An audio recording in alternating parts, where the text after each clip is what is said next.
Em here from Em's Quilts and Em's Scrap Bag, and today I thought I'd share with you my scrap sorting system, if you can call it that.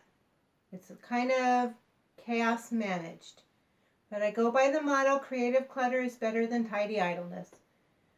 So I don't like to cut. I feel like it's a necessary evil in quilting, so I don't cut my scraps into pre-cut usable sizes. I wait till I have a project in mind and then I cut them. So how I sort my scraps, because I do have an AccuQuilt Go cutter and I have the strip cutter, I have bins that have 1.5 inch strips as well as 2.5 inch strips. But I also have a bin that's just random strips.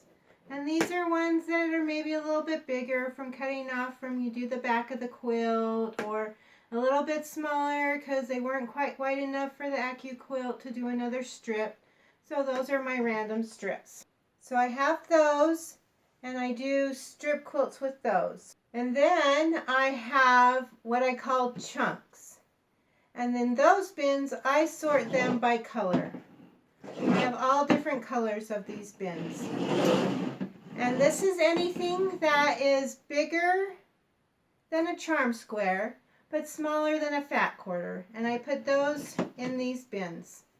And then I design quilts like the 3 Hot Kisses. That's the piece of cake XN plus that you can watch my video for. And the final bin that I have is my bits bin. And that's anything that's smaller than a charm. So they're little pieces. Or if you want to watch my Modern Crumbs tutorial, then you can see what I do with those. But that's similar to this Mary's Garden that's behind me. And that's how I sort my scraps and I use them. And when a bin gets full, then I design a quilt around it. Like last week when I was doing the spider web, that is because my my random strip bin is really full. So that's how I sort my scraps. I hope you found it helpful, and if that method works great for you, I hope you use it also. Thanks for watching. Remember to like and subscribe. Bye!